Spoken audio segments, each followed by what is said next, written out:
Hello Pisces, this reading is for Pisces Sun, Moon and Rising. और ये reading जो है ये नवंबर लास्ट हाफ के लिए है। ये एक 9 कार्ड स्प्रेड है जिसमें फर्स्ट 3 कार्ड जो हैं वो रीसेंट पास्ट, मिडल वाले 3 कार्ड्स जो हैं वो प्रेजेंट एनर्जीज और लास्ट वाले 3 कार्ड्स जो हैं वो कमिंग फ्यूचर को डिपिक्ट करेंगे। So let's start. Okay जी, first 3 cards for recent past energies for Pisces for the last half of November.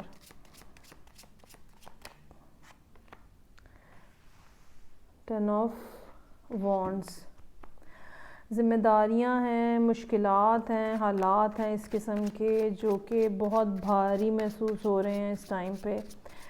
और पाइसेस जो हैं वो जैसे कैसे करके चीज़ों को चलाने की कोशिश कर रहे हैं, लेकिन ये बहुत मुश्किल है।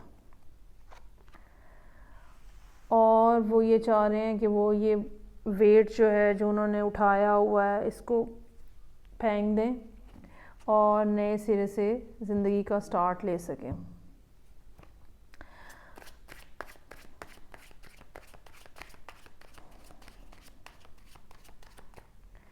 चूँकि अच्छा जी, मून कार्ड है, मून भी पाइसेस का अपना कार्ड है यहाँ पे।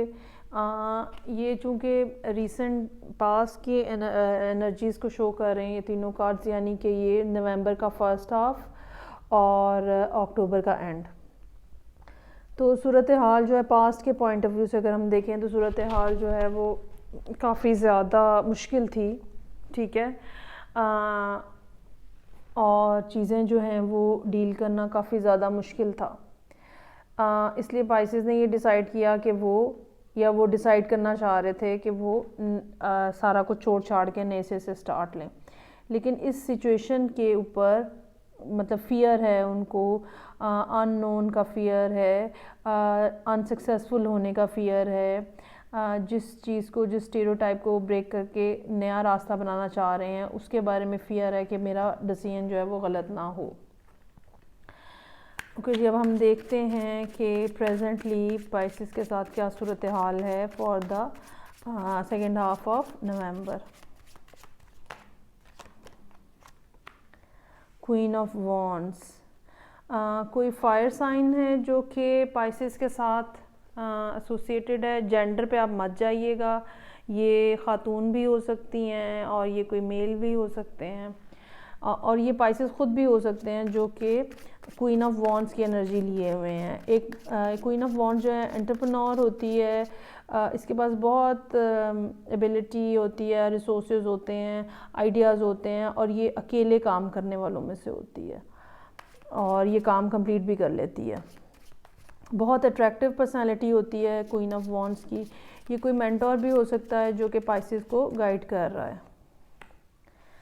पेज ऑफ वॉन्ड्स, एक और वॉन्ड्स का कार्ड है, फायर एनर्जी है। मैसेजेस हैं जो कि कोई नई बिगिनिंग के मैसेजेस हो सकते हैं। ये किसी काम से रिलेटेड भी हो सकते हैं, किसी प्रोजेक्ट से, जॉब से, बिजनेस से, और ये किसी रिलेशनशिप से भी हो सकते हैं रिलेटेड। ओके जी, third card is 6 of swords. Okay, तो नवंबर के एंड तक जो सूरत हाल बनती है वो कुछ इस तरह से है कि सिचुएशन जो है वो काफ़ी डिफ़िकल्ट थी पाइसेस के लिए और वो एक नया स्टार्ट लेना चाह रहे थे, ऑल्दो कि उसके साथ फियर्स भी अटैच थे।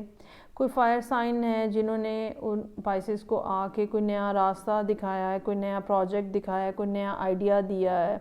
ये मोहब्बत के पैशनेट मैसेजेस भी हो सकते हैं और पाइसेस बिल आखिर जो यहाँ पे बग़ैर सोचे समझे छलांग लगा रहा था तो या लगा रही थी, तो अब यहाँ पे पाइसेस जो हैं वो 6 ऑफ सोर्ड्स के साथ मूव करते हुए नज़र आ रहे हैं। फूल जो है मेजर आर्काना है, लेकिन फूल सोचता नहीं है, फूल बस जंप कर देता है, हेयर आई कम और बस। लेकिन 6 ऑफ सोर्ड्स में आप अपने जो पास्ट के एक्सपीरियंसेस हैं, प्रीवियस एक्सपीरियंसेस हैं, वो अपने साथ लेके चलते हो, अपने सामने रखते हो, उसके बेस के ऊपर आप फैसला कर रहे होते हो। सो दोनों कार्ड्स की एनर्जीज़ में थोड़ा फ़र्क है। ओके जी, लास्ट 3 कार्ड्स होंगे for upcoming energies, upcoming future के लिए। 10 ऑफ पेंटिकल्स, ये कोई फैमिली से रिलेटेड मामला हो सकता है, फैमिली फाइनेंस से रिलेटेड मामला हो सकता है, ये कोई इनहेरिटेंस की बात हो सकती है जो कि आपको मिल रही हो, या वैसे फैमिली से रिलेटेड मामला हो सकता है जिसमें मतलब फैमिली इश्यूज हो सकता है जिसको आप रिजॉल्व करने की कोशिश कर रहे हो। 2 10 के कार्ड्स हैं यहाँ पे जो कि एक एंडिंग को शो करते हैं।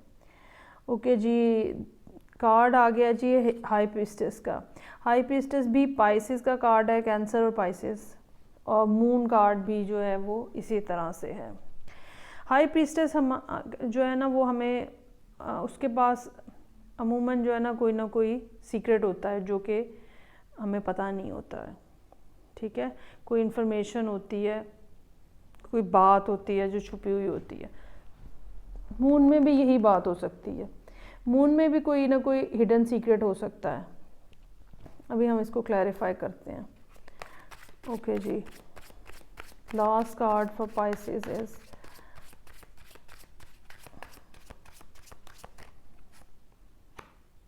King of pentacles. King of pentacles जो है वो हस्बैंड का कार्ड हो सकता है पाइसेस जो हैं वो किसी अर्थ साइन के साथ डील कर रहे हों, जो कि टॉरस, कैप्रिकॉर्न और वर्गो हो सकता है, ठीक है। ये भी हो सकता है कि फैमिली डायनामिक्स में पाइसेस जो हैं वो मतलब अपने हस्बैंड के साथ उनकी कम्युनिकेशन नहीं है।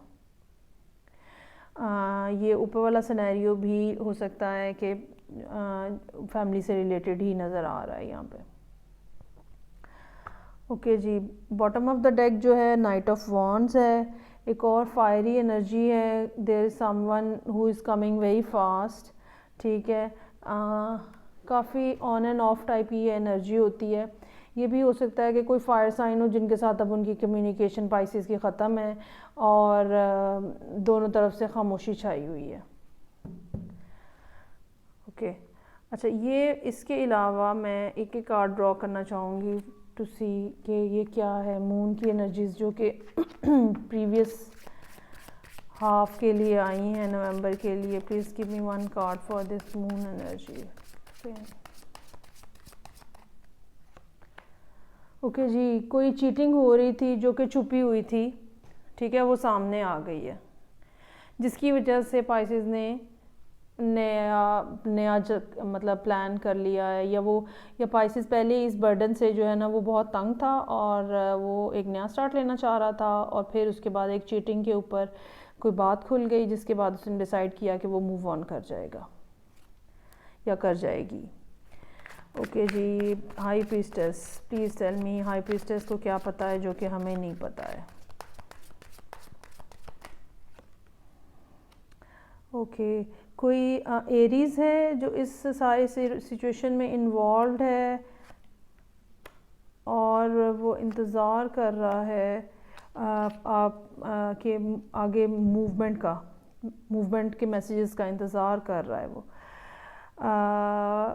ये अगर वैसे तो ये जो एम्परर का कार्ड है ये भी बता रहा हो सकता है कि आपने कंट्रोल संभाल लिया है अपने ज़िंदगी का। वो कंट्रोल जो आपने पहले किसी दूसरे के हाथ में दिया हुआ था वो आपने अपनी ज़िंदगी का कंट्रोल संभाल लिया। नाउ यू आर एक्सपेक्टिंग कि आप स्लो एंड स्टेडी जो है वो आगे मूव करोगे, ठीक है। और ये वाला जो आपकी ज़िंदगी का फैक्टर है जिसमें लोगों ने आपके साथ चीटिंग की है, फ्रॉड किया है, वो आप मज़ीद उसको बर्दाश्त नहीं करोगे। ओके पाइसेस जो हैं वो इस महीने में फ़ैसले करते हुए नज़र आ रहे हैं जो कि फैमिली डायनामिक्स से रिलेटेड नज़र आ रहे हैं यहाँ पे। ओके लेट्स सी पाइसेस दिसंबर में क्या सिचुएशन डेवलप होती है इस सारे सूरत हाल को देखते हुए। आपको मेरी रीडिंग अच्छी लगी हो तो इसको प्लीज़ लाइक करें। मैं आपसे इंशाल्लाह ताला दिसंबर में नई रीडिंग के साथ मिलूँगी। तब तक बाय।